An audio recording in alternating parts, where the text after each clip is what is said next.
sekarang yang terjadi, misalnya terjadi seperti itu.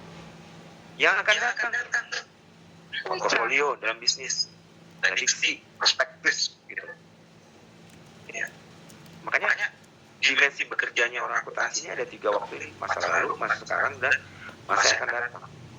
Nah, informasi penting juga untuk apa? Menilai kekuatan dan kelemahan perusahaan. Ya, jadi dengan adanya pangan, kita menganalisis, kita bisa melihat nih kekuatan dan kelemahan dari perusahaan itu apa sih? Apa yang menjadi titik lemahnya dia? Apa yang menjadi kekuatan dari suatu perusahaan itu? Sehingga perusahaan itu berani berinvestasi, berani melakukan satu challenge di situ. Selanjutnya, nah, dari analisis bisnis dilakukan namanya evaluasi prospek dan evaluasi risiko. Kita menganalisis bisnis, kita bisa melihat perspektif dari prospek yang akan kita peroleh, kemudian risiko yang akan kita dapatkan ketika kita mengambil prospek tersebut. Ini kan 2 mata uang ya, 2 keping ya, ada probabilitas. Jadi kalau Anda ambil investasi, itu akan ada akibatnya. Akibatnya itu 2, ada akibat untung, ada akibat rugi. Ya.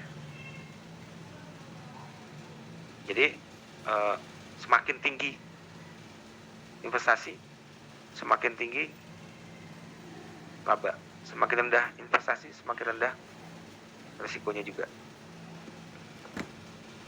Ya, jadi kalau dalam bahasanya high risk, high return, low risk, low return. Jadi berbanding gitu loh di dalam pengambilannya. Ya, kalian menggelontorkan uang dalam jumlah yang besar, ya risikonya masih tinggi. Tapi dengan itu juga risiko dari investasinya juga akan tinggi keuntungannya gitu loh. Risiko itu dijabarkan 2, risiko rugi atau risiko untung gitu. Ya, dipetakan seperti itu. Nah, ini berguna bagi siapa?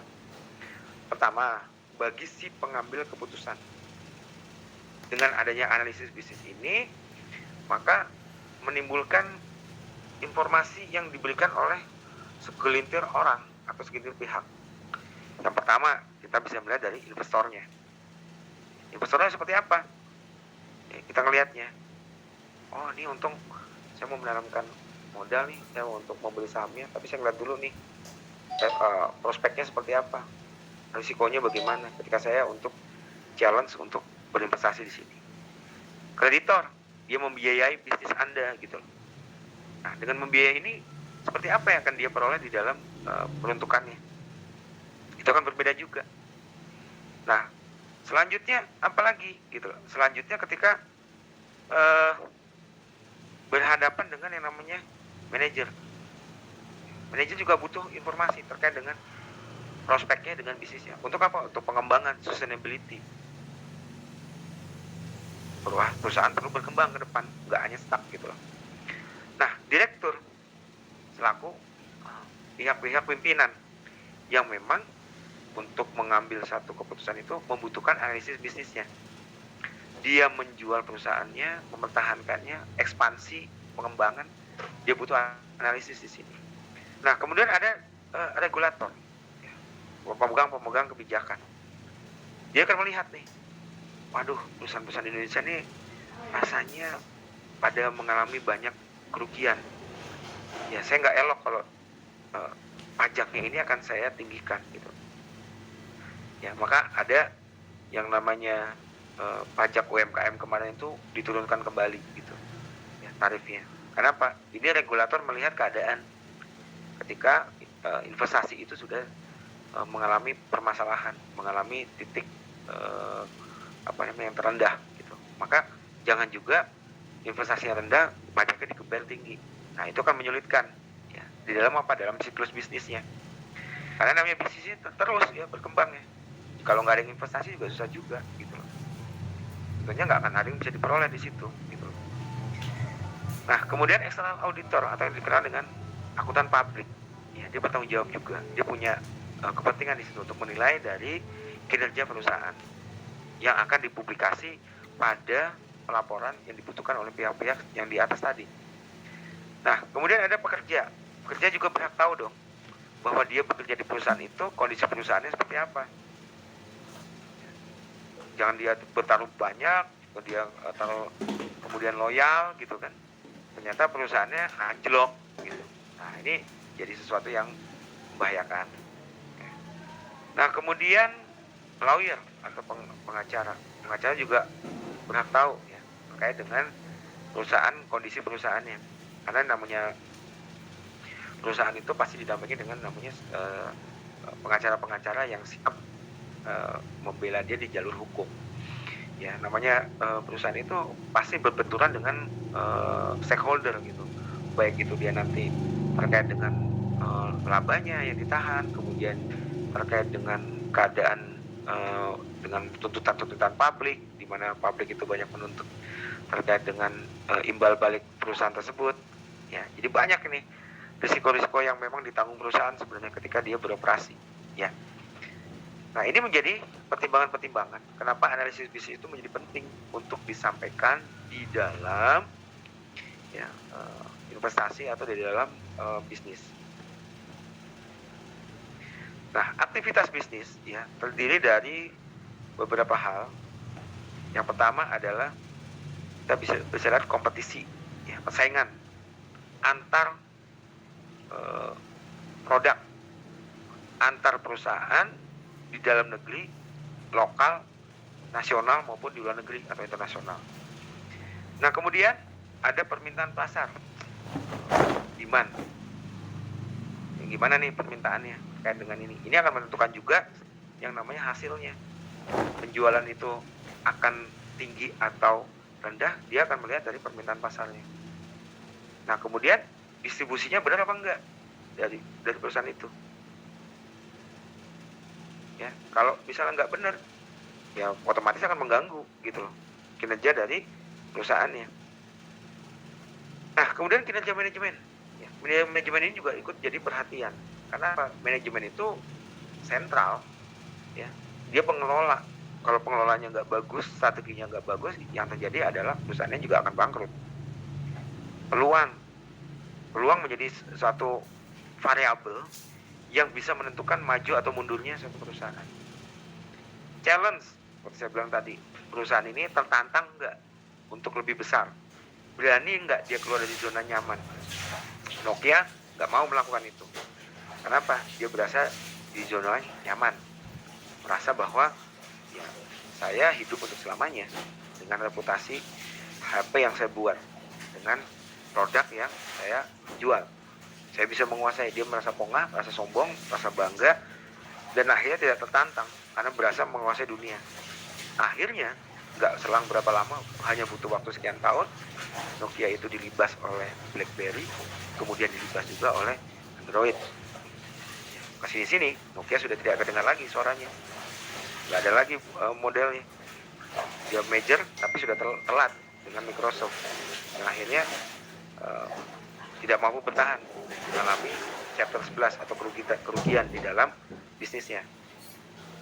Nah, proyeksi ya, dengan analisis yang dilakukan, ya, dia melakukan proyeksi ke depan, ya, gimana nih keuntungan atau kerugian gitu. Dia melakukan promosi penting nih bagi perusahaan. Kenapa? Untuk mengembangkan diri. Strategi merupakan langkah-langkah yang diambil bagi perusahaan untuk mengedepankan atau kemajuan. Kemudian pricing atau harga dari suatu produk yang memang dia tawarkan kepada publik. Ini menggambarkan aktivitas bisnis yang memang ada di dalam perusahaan, dan itu mau nggak mau akan dihadapi oleh perusahaan. Nah, alat utama dan sumber data, ya, ini teman-teman bisa lihat. Alat utama ya berkaitan dengan laporan keuangan, perbandingan rasio-rasio masa sekarang nih. Perusahaan dalam industri yang sama. Jadi biasanya perusahaan itu melakukan analisis juga membandingkan rasio-rasio keuangan mereka di tahun ini dengan tahun kemarin. Jadi dia bisa lihat yang namanya trennya. Tren itu bagus, menurun atau naik dengan estimasi dari itu. Dia bisa lihat tuh keadaannya. Ya, dia bisa lihat tuh proyeksinya. Proyeksi bagus atau proyeksi tidak bagus. Sumber datanya dari laporan tahunan, publikasi data keuangan, publikasi data perusahaan, website, informasi analisis, dan data makro. Ini merupakan kaitan-kaitan terkait dengan sumber data yang akan bisa digunakan di dalam proses bisnis. Metode analisisnya ada dua, vertikal dengan horizontal. Ya. Kemudian analisis horizontal, ya, teman-teman bisa melihat bahwa dalam analisis horizontal, analisis membandingkan antara satu pos dalam satu laporan keuangan dengan pos yang sama tapi periodenya berbeda. Ya. Analisis horizontal dalam jangka panjang akan membentuk analisa tren, yang seperti saya sampaikan tadi. Ya. Dalam analisis horizontal memperhatikan kondisi perekonomian yang terjadi pada tahun-tahun analisis tersebut. Digunakan mengevaluasi pola perkembangan tren, ya, dari akun laporan keuangan dan beberapa periode akuntansi. Dilakukan dengan melihat perubahan satu periode sebelumnya, baik untuk neraca maupun laba rugi dan seterusnya. Ini horizontal. Nah, yang vertikal gimana? Coba kita. Nah, ini ya, contohnya seperti ini. Jadi antar tahun tapi dengan konteks yang sama. Kemudian vertikal. Vertikal ini membandingkan antara satu pos, satu laporan keuangan dengan pos yang lainnya yang dijadikan sebagai tolok ukur. Jadi udah berbeda nih konteksnya. Maka di analisis rasio nanti itu sifatnya adalah vertikal. Untuk laba rugi menggunakan penjualan bersih sebagai tolok ukur.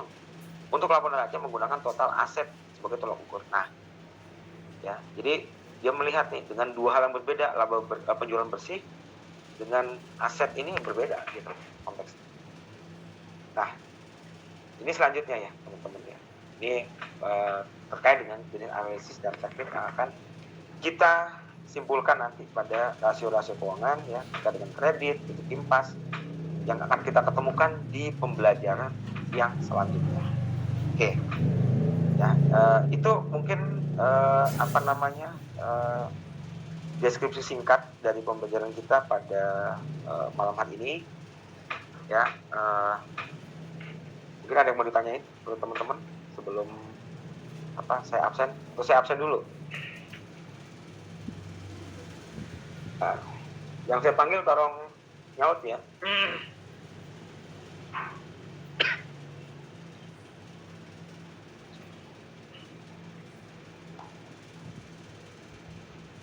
Siska.